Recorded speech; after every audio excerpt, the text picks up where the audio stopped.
Hello again, Miss Cleo. Miss Topics. Thought I'd send you another video again because I watched your last one on pooping, pregnancy, and depression, and it kind of struck me. So, with your inspiration, I'd like to tell you a little story. It's a long one, so strap yourself in. So, now, pooping I do, but you don't want to hear nothing about that. And physically, I've never been pregnant, but depression I know a little something about. So, if you don't mind, give a listen to my story, because you basically told your life story online. So I thought I'd give this a shot and see how you feel about it.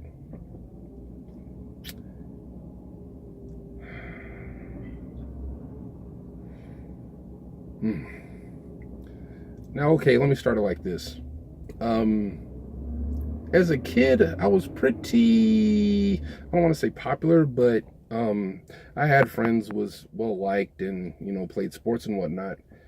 But when it came to dating, I was extremely shy. But at the same time, I didn't, there were girls I liked, but I'd never approached them in a million years. But at the same time, I didn't really care to date. It was, it was whatever to me. So, so as it turns out, I've only been in three real relationships my entire life.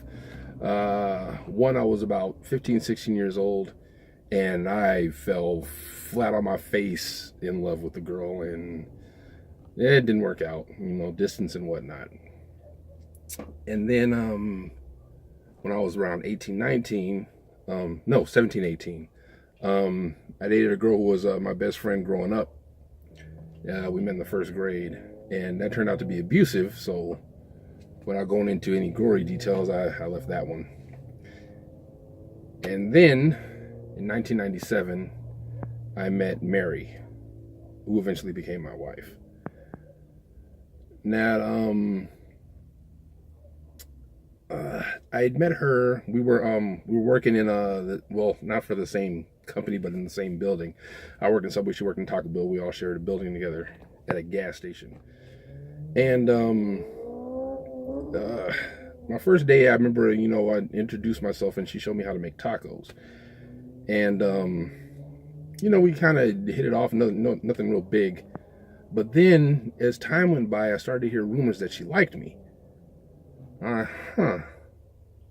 I don't do much with rumors. I gotta hear it straight from the horse's mouth, more or less. Well, mainly more. But anyway, this is something I had to hear from her, and we didn't really talk like that. So, and coworkers would ask me, he's like, what do you think of Mary? What do you think of Mary? She likes you, blah, blah, blah, blah. And my exact response, and I quote, "I'd fuck."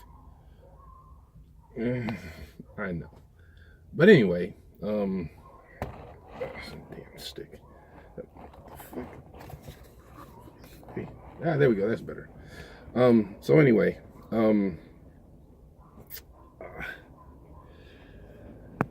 now, yeah, I'd said I'd fuck.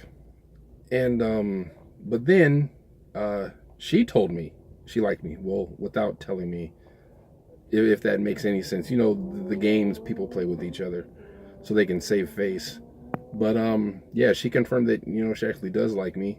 And, I had to really think about it because, she had a 6-month-old, baby, and she's white. Now, mind you, no, it doesn't matter, and it didn't eventually, but, this was back in 1997 when interracial relationships were kind of creeping, coming out of the closet, but we weren't quite there yet, at least as a society as of yet. But so it bounced around in my head. It's like, well, she is cute and she is, she is nice, but she has this kid, and my family isn't gonna, really appreciate me dating a white woman, and my friends are gonna get on me, blah, blah, blah, blah. But then I said, fuck it. I march my own drum. I give a damn what anybody else thinks. And I'm like, you know what? I'm gonna ask her out. And right when I was gonna do that, another coworker beat me to it. Ain't that a bitch? So, I'm like, well, yeah, missed opportunity, I guess. But then it turns out he stood her up twice. Maybe I shouldn't have put in that detail, but anyway, he stood her up, and then we went out on the date. It was awesome. It was nothing I'd ever experienced before. Well, I've been on dates before, but she was real affectionate, and she told me her life story, with her alcohol abuse and drug abuse, and her relationship with her child's father, which didn't work out, and how he got her in all kinds of shit, and she decided to leave that for the sake of her son. It's like, damn, this is really admirable. I think I can, really dig this chick. She's just like being so real with me, and I'm not used to that. So, the date ended, and I took her home, and I walked her to her front gate, and she gave me a great big hug, and she kissed me, and ran up the driveway before I can even respond, and I'm standing there like, what just happened? Anyway, so I see her at work the next day, and so she just straight out asked, like, so are we together now? Now, this is something people don't do. They didn't even do it back then. They just played the games. Well, we are official. We're not official. Blah, blah, blah, blah, blah.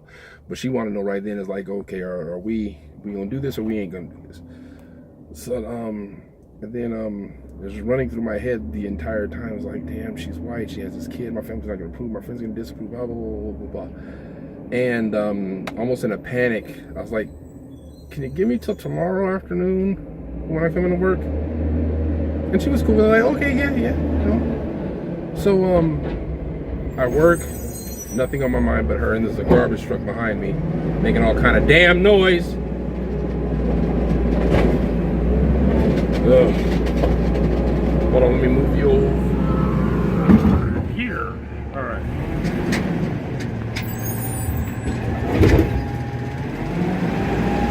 Anyway.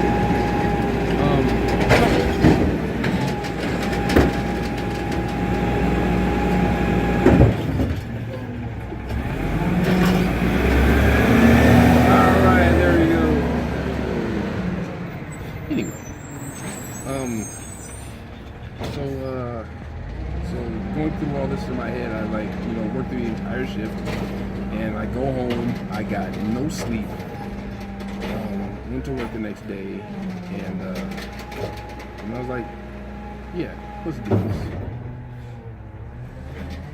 Then, and as predicted, my family certain members of my family didn't approve, particularly my mother. My friends just messed with me, but they just gave me a hard time. But I didn't lose any friends over my relationship with her.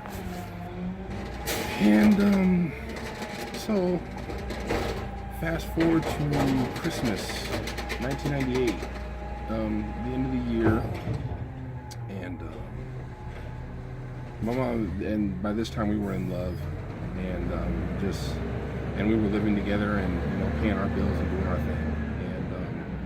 I unofficially adopted her son as my own. His father didn't want anything to do with him, so I stepped up to the plate. And, we were doing our thing.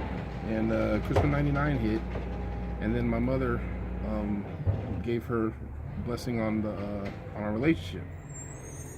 And my family loved it. I mean, my family that actually did mess with me back then loved her. I mean, I had, cousins that asked about her all the time, and they came over and, hung out with us and whatnot. But, so she warmed up to the family, and my mom gave her a blessing in Christmas of '98. And we decided that in January, after the ball dropped on the new year, '99, we were going to announce that, we were going to get married. We were really serious about this.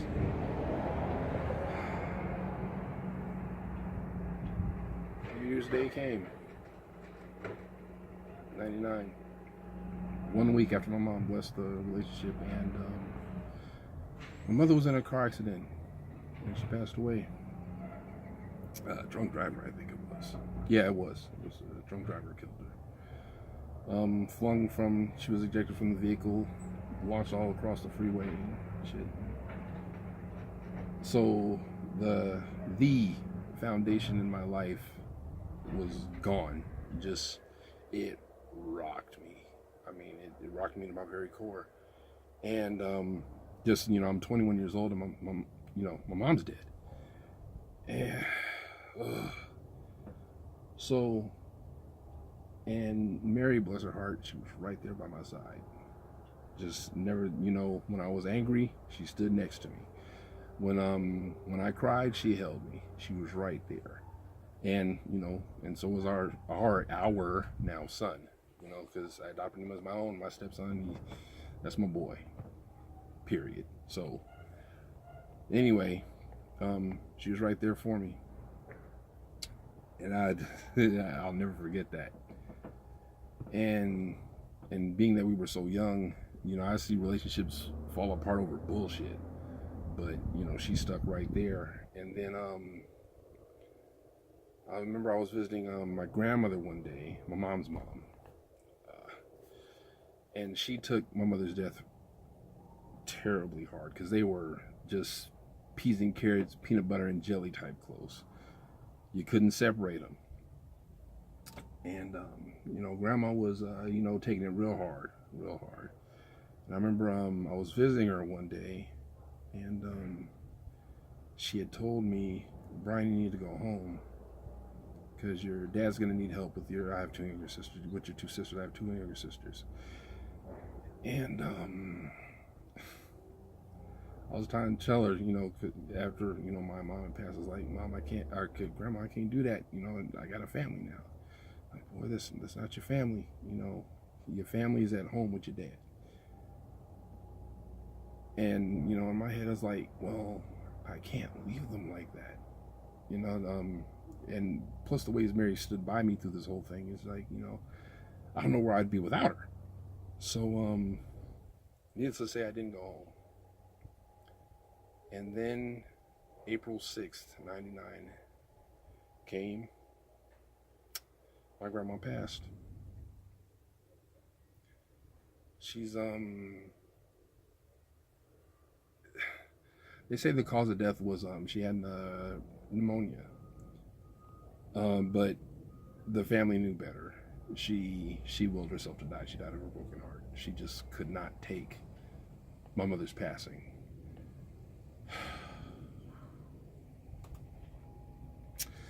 So, moving right along, and Mary again had my back.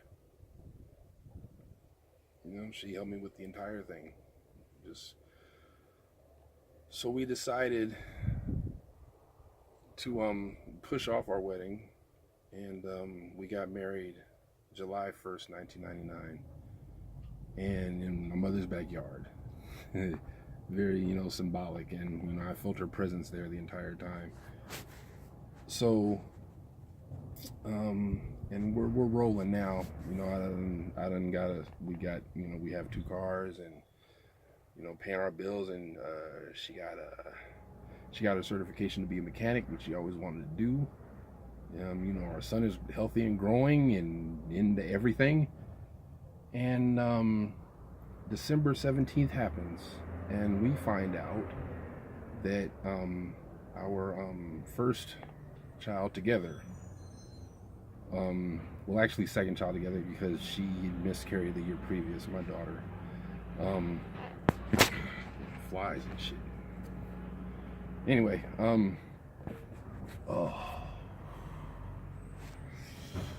this is hard to tell.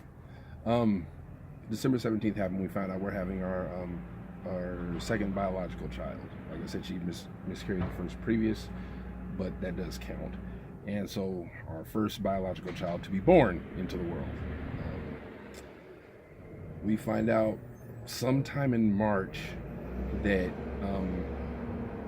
he was going to be a boy, or he is going to be a boy, and we named him Colin Scott Julian.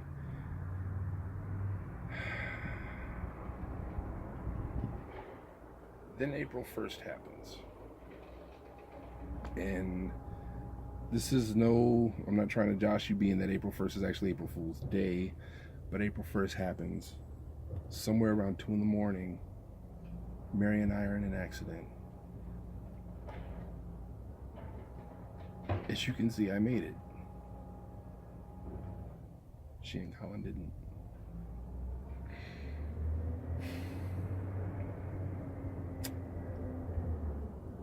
So, in the span of a year and some change, I lose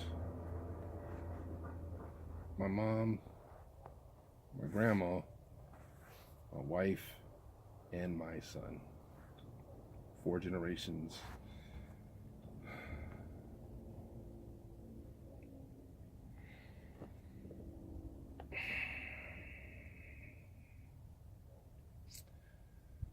So this leads to the depression kick. Especially this time of year. Colin would be 17 now. And there's not a day I don't think about him. Or Mary. You know,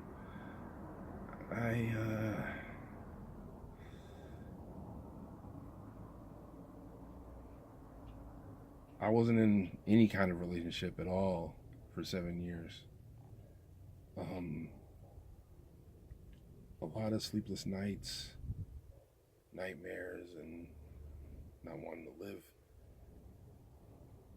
And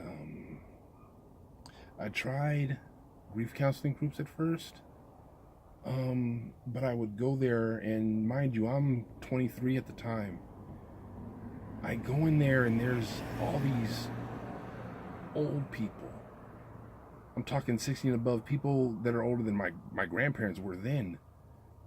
And these are people that have had their spouses for decades.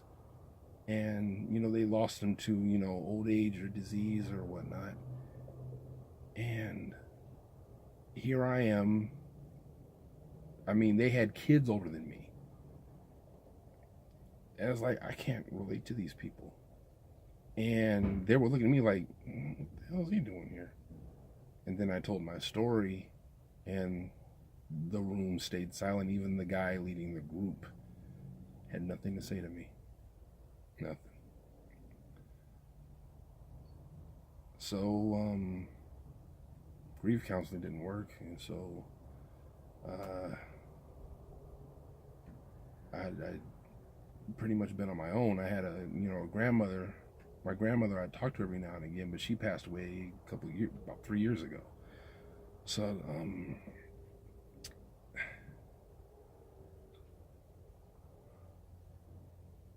17 years later, and I'm still around. And as I said, I was in that accident too. From what they told me that happened, we were on the freeway, and we were going about 85, which is, you know, pretty much the speed limit out in California. And somebody clipped our bumper from behind and sent us spinning into the center divider, which we impacted at about 85, and we flipped down the freeway. You know, one of these things. You know, so and I was in a coma for I think about a week or two. And Mary had died on impact, and being that she was only 4.5 months pregnant, there was nothing they could do to, you know, to save Colin.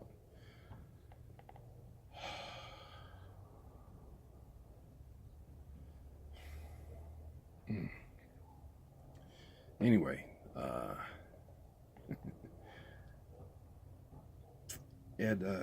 depression can be a bitch. I mean, there's some days,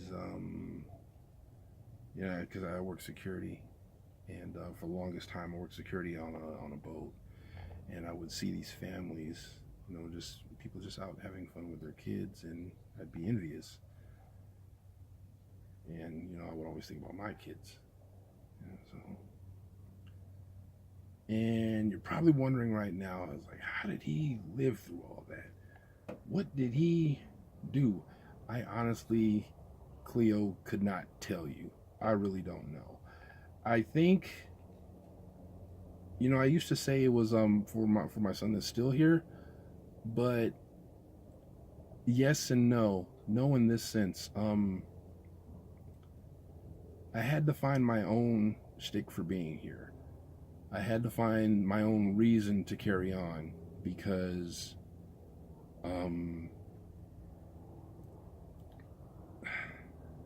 if I lost him, my son Justin now, what would I have left? I lived for him and now he's gone. He's still alive. But in case, the worst happened, because the worst has happened to me a few times. So I had to find my own, reason for being here. And, my grandma pretty much nailed it. She's like, boy, if you were supposed to die, you'd have died that day. And she's right. Because I was never supposed to walk, talk, or be Brian, basically. I was going to have somebody taking care of me the rest of my life. That's what they thought. But they were wrong. So, 100% recovery, which was sometimes is very hard to live with. They died, and I'm stronger than I was before the accident.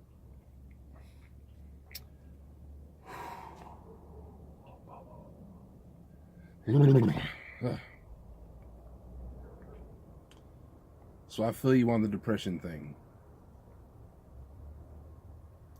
Sometimes you just don't want to, and with your struggle, I don't know it, personally, other than what you say on the net. You have a bravery that I don't. You bear your no pun intended, but you bear your everything to the world. I mean, your chest is one thing, whatever, but you bear your soul on a few of these episodes, like with the the pooping pregnancy depression thing. It's like you just put yourself out there, and people judge you, sometimes negatively, sometimes thirstily. Oh my God, I read one of the comments on there. It was a long babbling thing about you being naked and singing some I don't know. Anyway, but so I don't know exactly what your message was with all that, but here's one guy that hears you, okay? One guy that doesn't give a damn about your physical appearance. That's a complete stranger to you. One guy that just sees a woman in the world trying to make it. To me, that's all that's all you're doing. And the whole change of the world, freeing the nipple thing, and you feel like you're just alone, and you're just this one lone woman fighting this thing for equality. Well, I'll tell you like this: a pebble can start an avalanche, sweetheart. I just say keep plugging, keep it 100 with yourself, keep it 100 with your audience, and you're gonna be all right. As far as my little kick with depression goes, I'm all right. The holiday season's always hard, but I got people like you out there that are fighting the good fight, and and you inspired me. Yes, true, real talk. You inspired me. I mean, I'm out here making a video telling you basically my life story without all the gory details, but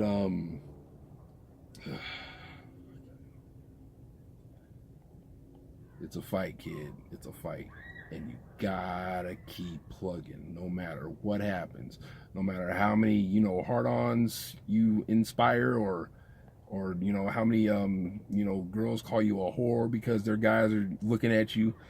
No matter what happens, okay, do you do it, do you. You know, there's always gonna be haters. Even if you know, if you free the nipple tomorrow and women can walk, you know, down anywhere they want to, roller coasters and shit, titties flying all over the goddamn place, there's always gonna be haters. Always.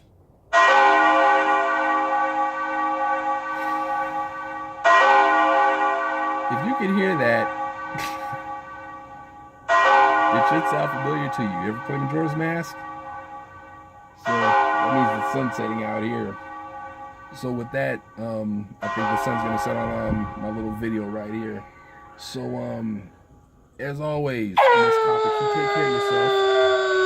And Mr. Topics, if you're watching, what's up? And again, good luck to you. I hope the the pregnancy is going fine, other than the depression kick. But you're a strong lady. You'll be all right. So anyway, Miss Topics, I'm gonna let you go now. Okay, Miss Topics. I hope you don't mind me calling you that.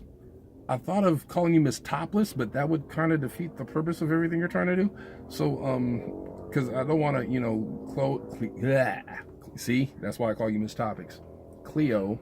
Now that I think about it. So if you don't mind me calling you Miss Topics, hey, please. But anyway, lady, I'm gonna let you go. Again, looking forward to the next episode. Take care of yourself. Peace out. Stop.